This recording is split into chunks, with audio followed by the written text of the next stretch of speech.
Welcome to the Career Refresh Podcast. I'm your host, Jill Griffin.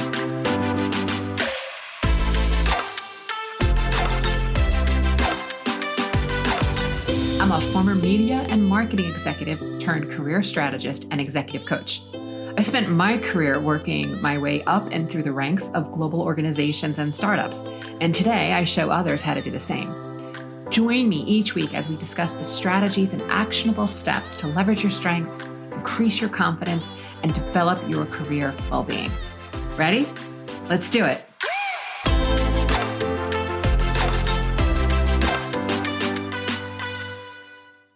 Hey everyone, welcome back to the Career Refresh Podcast. I'm your host, Jill Griffin. And this week I am coming to you from what I call Studio West, which is also known as the bathroom in my New York City apartment because they're doing construction and it's really loud. So I'm hoping the sound is okay and you bear with me, and I appreciate your patience. Okay. This episode, I am sharing a podcast where I was recently interviewed by my dear friend, Dr. Erin Weissman. She is the host of the Dr. Me First podcast. She is a specialist on burnout, is also the founder of the Physicians Coaching Alliance. She interviewed me on how I went from a high-functioning professional to an invisible disability and how I recovered from a traumatic brain injury. This whole process required me to rethink everything, to practice mindset, and to move forward into possibility and rebuild my life and my career after a TBI. So while I can't unbreak what I broke in my head, I can move forward from this new place with a spirit of acceptance and infinite possibility.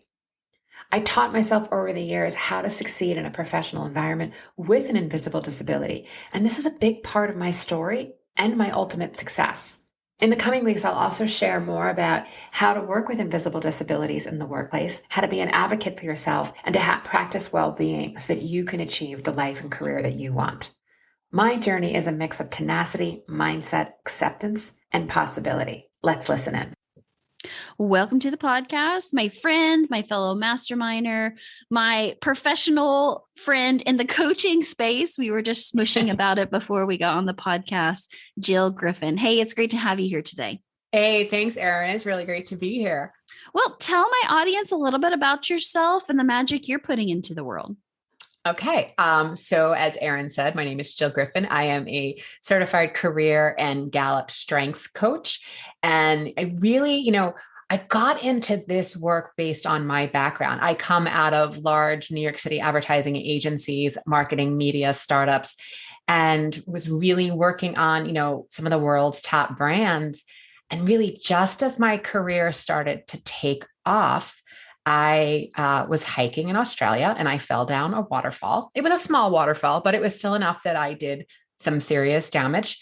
And the impact of the traumatic brain injury started showing up in ways over the next couple of months that I don't think anyone could predict or expect. And I got to the point where professionally, I didn't know what was the impact from the brain injury, what was my own ego and drama, and what was just working in like a really high pressure, volatile corporate environment. And I just said, enough, like I have to figure this out.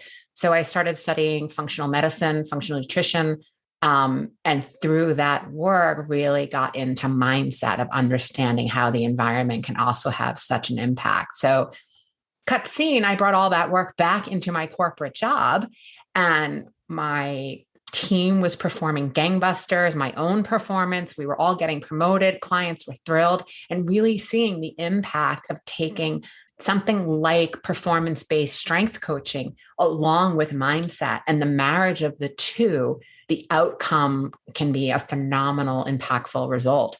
That's really where I then from there launched into my own business. I went out on my own about 4 years ago. And it's just really been an amazing journey now, getting to help others in the same way of like looking at their strengths, looking at performance and their mindset, and getting them to create whatever it is that they want to create in the world. I love that so much. Do you care if we talk more about your TBI, your traumatic brain injury? Because that like super intrigues me. Yeah. As I'm like thinking, I'm like, oh my God. Right. Not a doctor, so I'll try to answer everything I can, but No, sure. but from your own experience and I mean, because I really looked up to you as a professional. I mean, you are a very high achiever in the ads and marketing space. Like just the stories that you've been able to tell and share with us, I'm just like, wow. And so, so many times something in our lives just like happens, totally out of the blue that we didn't anticipate it. Be it a death or, a lot of times it is like a medical issue. Mm-hmm. But tell me a little bit more. So you fell, you obviously hit your head. Mm-hmm. What was the course from there? So this is where it all starts to get a little wonky. So I remember that I bought health insurance, like travel insurance on top of my regular insurance. And I remember seeing if you had to get medevaced out, it was going to be $250,000 out of pocket. So that was the one thing I didn't want to be medevaced out.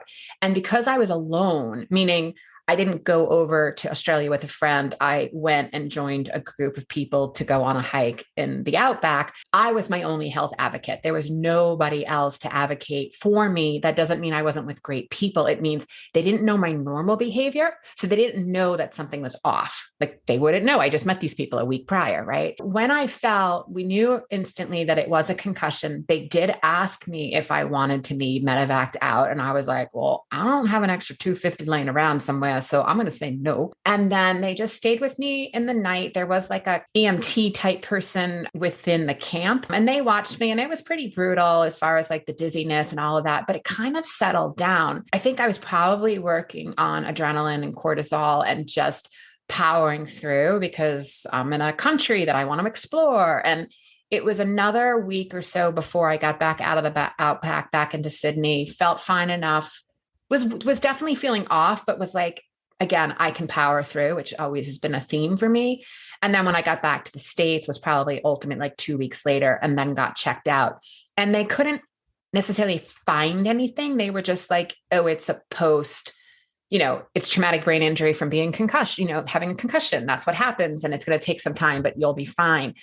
Except it wasn't. I was getting worse and worse where I could be sitting in a restaurant and if there was like ceiling fans or if there were curtains or anything that would give movement, I would be so dizzy, not like kind of like drunk, not like vomit nausea. Cause everyone was like, eat ginger, you'll feel better. I'm like, this is not a nausea thing. This is literally what I then found out was there are a couple of different kinds of vertigo and I got all of them. So I had the benign positional paradoxical vertigo. I had MDDS, which is Mal-Dubar-Quimont syndrome. I also had superior canal dissonance syndrome. I basically blew out the superior canals in my ears, leaving very little of the inner tubes left. But it took 18 years to actually find that, which is all part of the amazing part of the journey. Because I worked in advertising, I had friends at Sports Illustrated who introduced me to a doctor who did a lot of work on football players. And they said, like, you should go meet him. So I flew to Chicago to meet, shout out to Dr. Timothy Hain, who was just amazing. And at that point, I was about 13 years into my conditions and like sleeping, sitting up. I couldn't even wash dishes because the movement of water in the sink was too much. I couldn't wear a hat. I couldn't use an umbrella, but yet everybody was telling me it was all in my head. And I was like, this is not in my head. I couldn't put on mascara. Like the tilting of my head to put on mascara would send me toppling over. So got to the clinic in Chicago, which was tied to Northwestern. He said, I sent him most of my records beforehand. And he said, I am going to test you over the next 3 days. I already know what you have, but I'm going to prove it. And I burst out crying because it was the first person who was like, yes, this is something. And he's like, I'm going to make you a little miserable because I'm going to have to bring on a lot of the symptoms, but I'm going to prove it. And he did. And that's when he was able to isolate the exact canals in my ears that I shattered as part of this. And, once it's like, I spent so much time trying to get better versus accepting where I am and creating a new reality from there, which is really where I got into possibility, where I can't unbreak the fracture, but I can now choose how I want to move forward with it. And then the second part of the story is I had seen a 60 Minutes episode about a a medical doctor at Johns Hopkins called Dr. John Carey, and he was working on someone out of the, I think it was the London Philharmonic, and somebody who was saying that he could hear his eyeballs move, he could hear his hair move, and it was really impacting his singing. And I was singing in a gospel choir in New York City at the time, and I was having the same thing. I can still hear the muscles in my face move. I can hear my eyeballs move. If I brush my hair, I can hear my hair move. And when I saw him again, it's like, it's so funny because it's like that gospel thing of like, can I get a witness? I was like, oh my God, again, somebody else understands what I'm going through. And I kept saying, Dr. John Carey, he's the guy, he's the expert in the United States that can help me with this. How do I get to him? I was a freelancer at that point with really low level insurance. And I just kept saying, somehow I'm going to get to Dr. John Carey. I don't know, but it's going to happen. So when I walk into Dr. Timothy Haynes' office in Chicago, he says to me at the end, when he does prove that I have SCDS, says, we're going to call my friend John. He's at Johns Hopkins, and we're going to have him now. I'm the diagnoser. He's the surgeon. And right there on the box, he like put it on speakerphone, and he was like, John, he's like, Jill, this is Dr. John Carey. And the second time I burst into tears, and they're like, what's wrong? And I was like, I've been waiting to meet you for like 7 years. And now here I am talking to you. So I opted not to have the brain surgery. It's something that maybe at some point I will, if I get worse. But as they've said to me, that mindset is so important. And my mindset of really just being like, how do I work within this? And how do I maximize what I can within this has been what has kept me going. And, again, at some point, if I have to do the surgery, I will, but there's a lot of risks to the surgery and not a guarantee for the results. And as I've been told before, I have a high tolerance for pain. So I just go, okay, we'll just figure this out. Yeah, I love that so much because I was actually just having a conversation with another female physician, and we were talking more about job transition, but something, how like when something kind of pulls on your soul when you're talking to somebody, and it just was kind of like, And the more we started to dig into it, she did admit, she's like, I have some chronic illness issues. And I was like, okay, well, let's talk about that. And I feel like so many times as high achieving professional women, if we admit that there's something medically going on with us, it's like automatically we're broken. And just by what you were saying, that like you can't unbreak the break, but you can move forward in that. That's such an empowering statement that I just want to put it out there to any other women who are dealing with chronic pain or chronic illness or a chronic condition that there is no ICD-10 code yet to name it, right, that you can feel heard and understood here, because there's a lot of us. There's a lot of us in the world. And, but that doesn't, and I know that feeling too of being like, I just want to name this and know what this is so that I'm not crazy or labeled as a maligner. Yeah. I mean, I had neurologists tell me if I'm so dizzy, carry rocks in my pocket. And I was like, you'd have to bleep out actually what I said, just the utter dismissal, which as if like it's all in my head. Meanwhile, I knew that this wasn't about it being in my head. I knew that there was something actually wrong that they just didn't find on the initial MRIs. Yeah. And I love how you bring that part of your story into going from a place of kind of feeling stuck and without opportunities to a place of now infinite possibility. Right. Yeah. And I love that. That's your word. So let's talk about that. Talk about why you chose it, what it means to you now, and how you're helping that with other people. Yeah, great question. So for me, possibility is really probably the classic dictionary definition. And it's just like, it's not today, but it is possible. It could happen. And that gave me freedom. Like I have found that so many of us and many of my clients today live in what I call the belief and doubt cycle, right? And the way I describe it is it's high tide and low tide. High tide and low tide happen twice a day. Nothing is wrong here. So I know when I'm in a belief cycle and I'm feeling really strong and feeling really good about what's possible, I prepare that at some point, maybe today, maybe tomorrow, maybe next week, all of a sudden I'm going to find myself in a doubt cycle. but I have to remember that nothing is wrong. And it's possible that I'll go back into the belief cycle.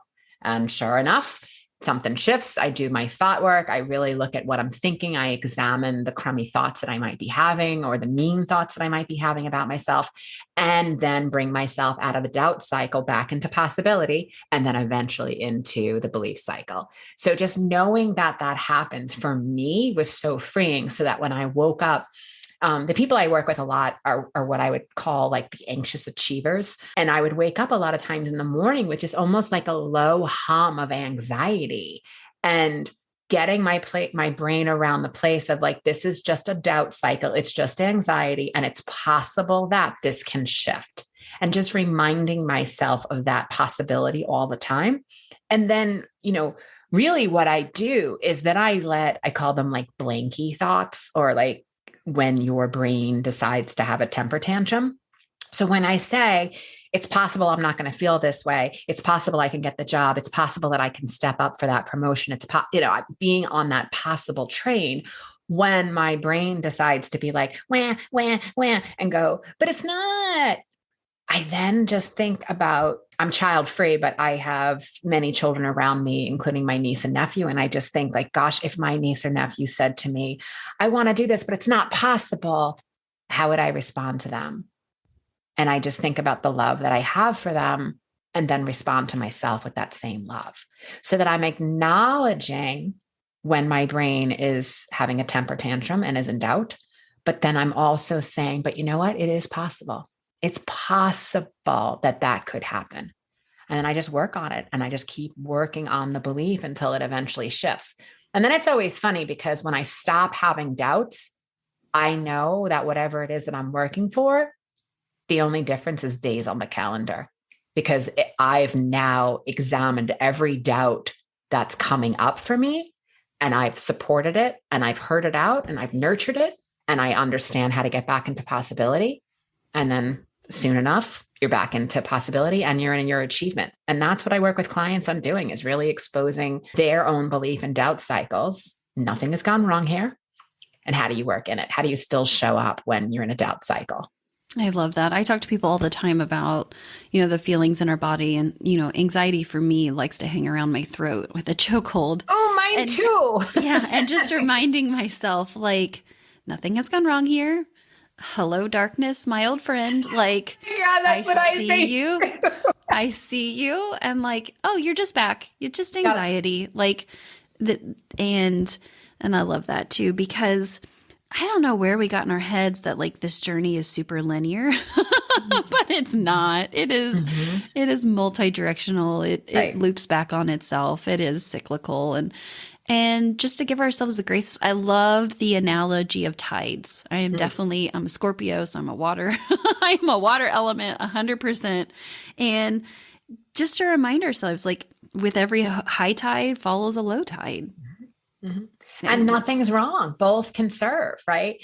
If you're feeling a low tide, maybe that's the day that you need to give yourself more self-care. And self-care, I think we've taken the self-care word to Instagram, and we've completely bastardized it. But self-care could just be something as simple as, you know what? I'm not going to do that extra thing today. I'm going to rest. I'm going to get more sleep. I'm going to read a book. I'm just going to chill a little bit. And that's, maybe a way that you can look at how to manage your doubt cycle, knowing that it is possible that you're going to be back in belief. Yeah, absolutely. I love that so much.